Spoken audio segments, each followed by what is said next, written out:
Good evening, everybody. Welcome to the White House Correspondents' Dinner, the night when Washington celebrates itself. Somebody's got to do it. And welcome to the fourth quarter of my presidency. It's true, that was Michelle cheering. Fact is, I feel more loose and relaxed than ever. Those Joe Biden shoulder massages, they're like magic.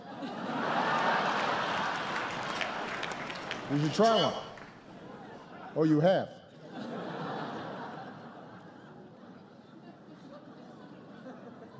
I am determined to make the most of every moment I have left. After the midterm elections, my advisors asked me, Mr. President, do you have a bucket list? And I said, well, I have something that rhymes with bucket list.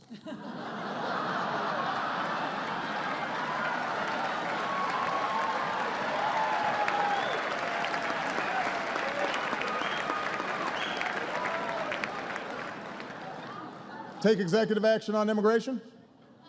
Bucket. New climate regulations? Bucket. It's the right thing to do. And my new attitude is paying off. Look at my Cuba policy. The Castro brothers are here tonight. Welcome to America, amigos. ¿Qué pasa? What? It's the Castros from Texas? Oh. Hi, Joaquin. Hi, Julian. Anyway, being president is never easy. I still have to fix a broken immigration system, issue veto threats, negotiate with Iran, all while finding time to pray 5 times a day. Which is strenuous. And it is no wonder that people keep pointing out how the presidency has aged me. I look so old, John Boehner's already invited Netanyahu to speak at my funeral.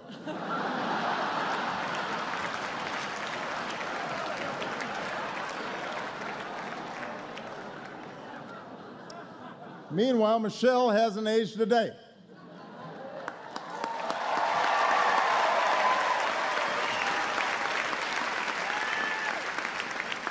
I ask her what her secret is. She just says, fresh fruits and vegetables. It's aggravating.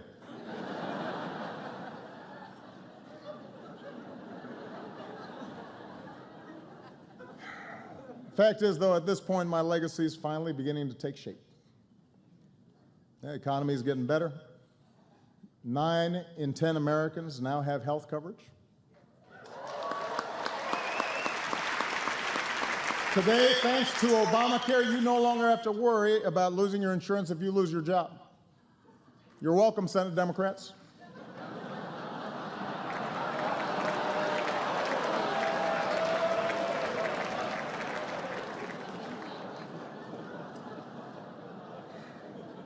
Now, look, it is true I have not managed to make everybody happy. 6 years into my presidency, some people still say I'm arrogant and aloof, condescending. Some people are so dumb. No wonder I don't meet with them. And that's not all people say about me.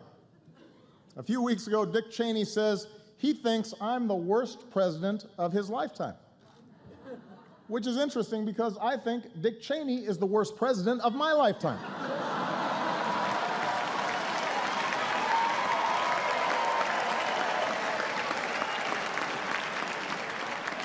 Quite a coincidence. I mean, everybody's got something to say these days. Mike Huckabee recently said, people shouldn't join our military until a true conservative is elected president. Think about that. It was so outrageous, 47 Ayatollahs wrote us a letter trying to explain to Huckabee how our system works.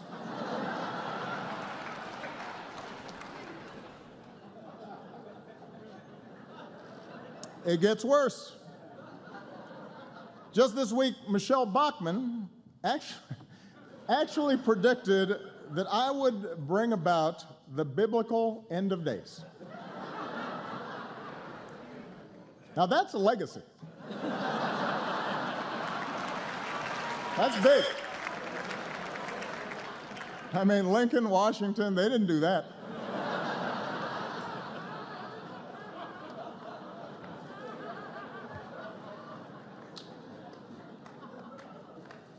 But, you know, I just had to put this stuff aside. I've got to stay focused on my job because for many Americans, this is still a time of deep uncertainty. For example, I have one friend. Just a few weeks ago, she was making millions of dollars a year, and she's now living out of a van in Iowa.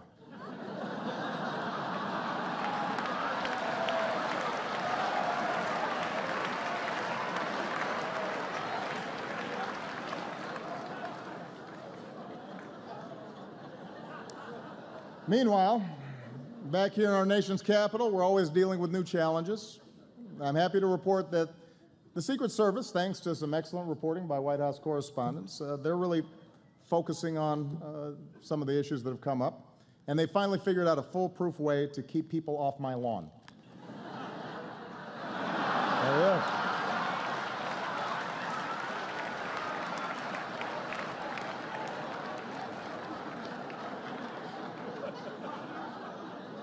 It works. And it's not just fence jumpers. Some of you know a few months ago a drone crash landed out back. That was pretty serious, but don't worry. We've installed a new state-of-the-art security system.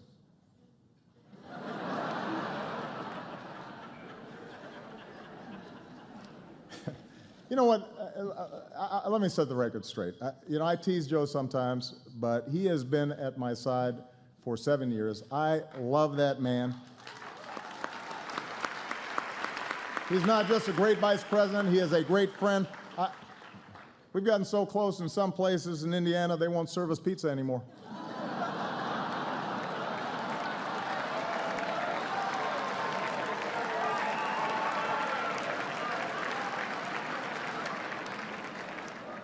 I want to thank our host for the evening, the Chicago girl, the incredibly talented Cicely Strong.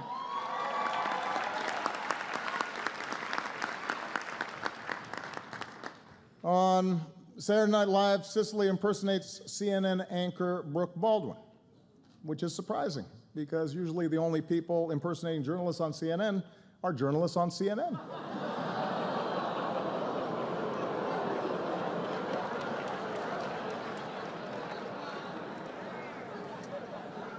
ABC is here with some of the stars from their big new comedy, Blackish. It's a great show, but I have to give ABC fair warning. Being Blackish only makes you popular for so long. Trust me. There's a shelf life to that thing.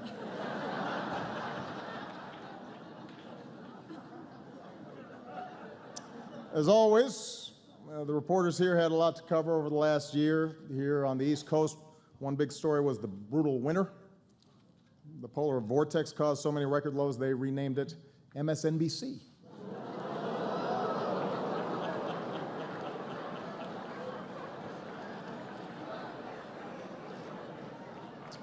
But of course, let's face it, there is one issue on every reporter's minds, and that is 2016. Already we've seen some missteps.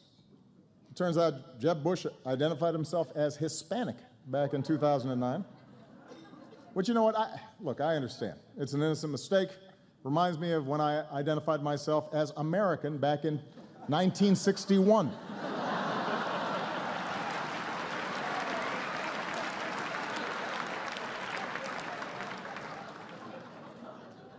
Ted Cruz said that denying the existence of climate change made him like Galileo.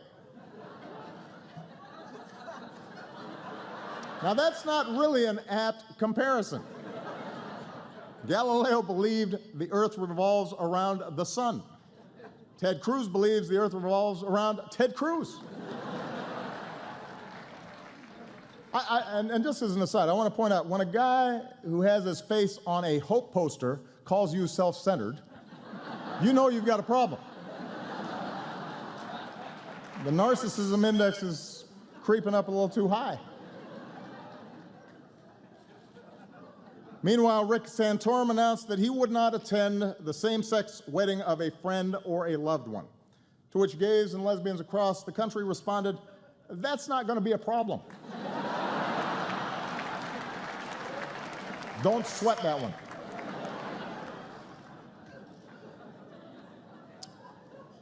And Donald Trump is here. Still.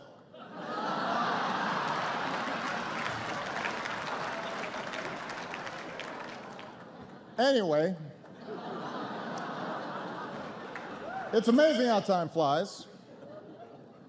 Soon the first presidential contest will take place, and I, for one, cannot wait to see who the Koch brothers pick. It's exciting. Marco Rubio, Rand Paul, Ted Cruz, Jeb Bush, Scott Walker. Who will finally get that red rose?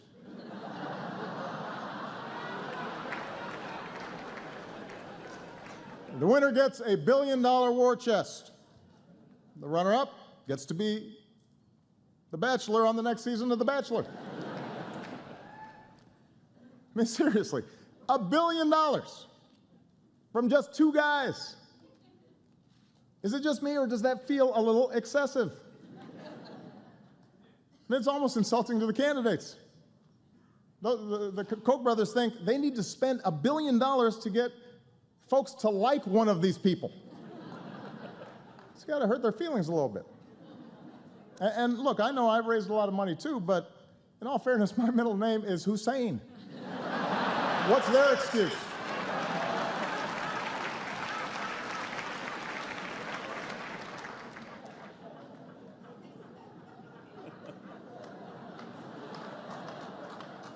The trail hasn't been easy for my fellow Democrats either.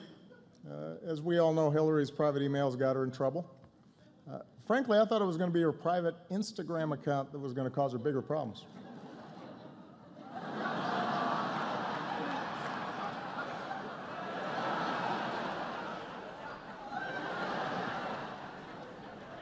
Hillary kicked things off by going completely unrecognized at a Chipotle. Not to be outdone, Martin O'Malley kicked things off by going completely unrecognized at a Martin O'Malley campaign event.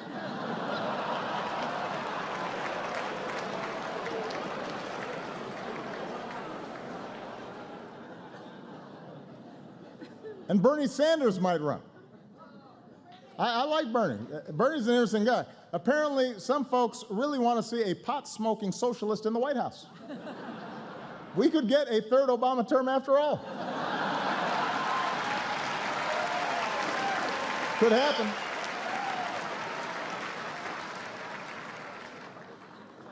Anyway, as always, I want to close on a more serious note. You know, I often joke about tensions between me and the press, but honestly, what they say doesn't bother me. I understand we've got an adversarial system. I'm a mellow sort of guy. And that's why I invited Luther, my anger translator, to join me here tonight.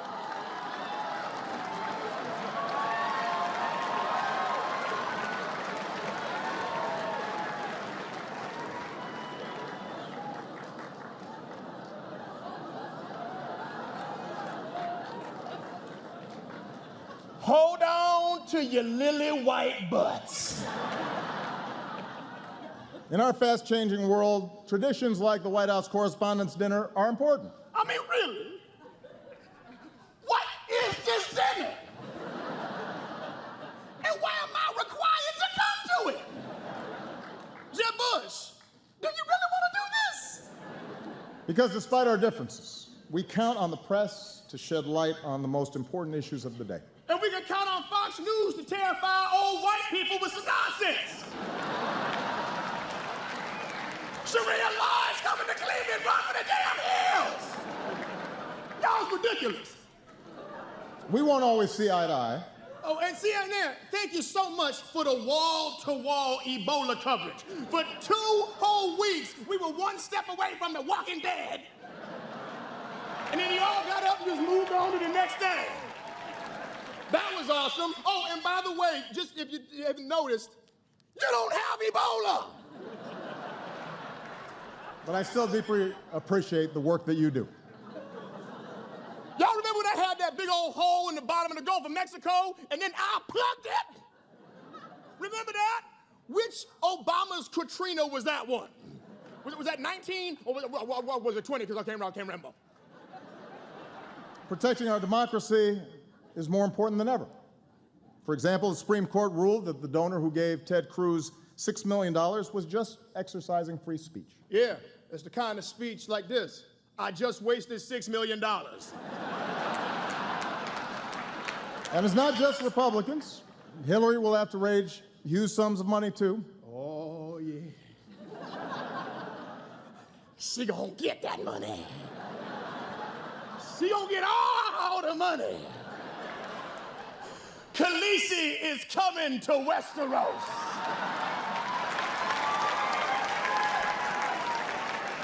Watch out! Whoa! The nonstop focus on billionaire donors creates real problems for our democracy. And that's why we're running for a 3rd term. No, we're not. We're not? No. Who the hell said that? But we do need to stay focused on some big challenges, like climate change. Hey, listen, y'all, if you haven't noticed, California is bone dry. It looked like a trailer for the new Mad Max movie up in there.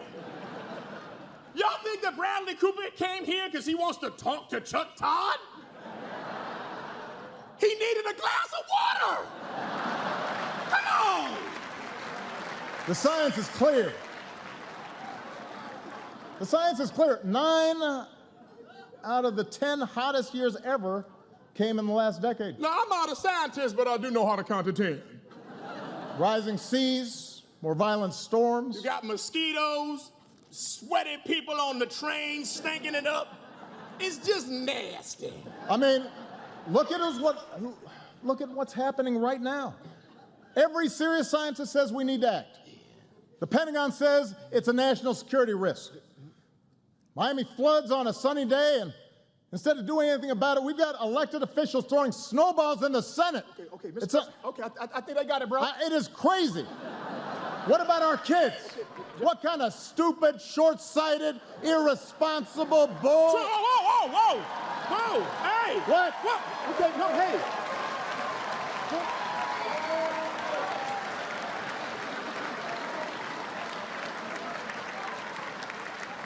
What? All due respect, sir, you don't need an anger translator. You need counseling. So now I'm out of here, man. I ain't trying to get into all this.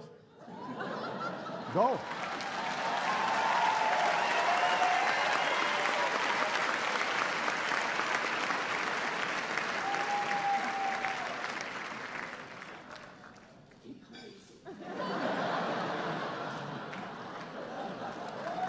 Luther, my anger translator, ladies and gentlemen.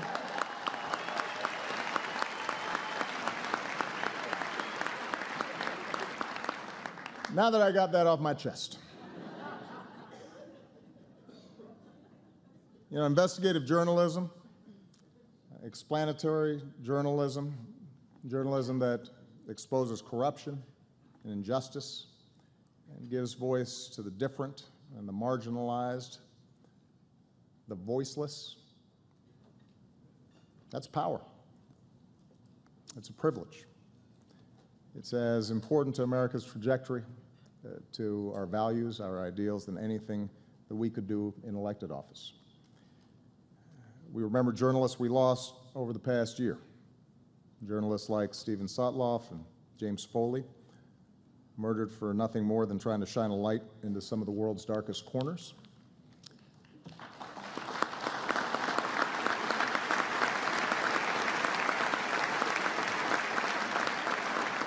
We remember the journalists unjustly imprisoned around the world, including our own Jason Rezan. For 9 months, Jason has been imprisoned in Tehran for nothing more than writing about the hopes and the fears of the Iranian people, carrying their stories to the readers of the Washington Post in an effort to bridge our common humanity.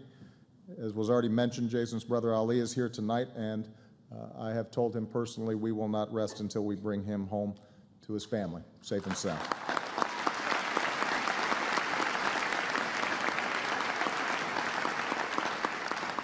These journalists and so many others view their work as more than just a profession, but as a public good, an indispensable pillar of our society. So I want to give a toast to them.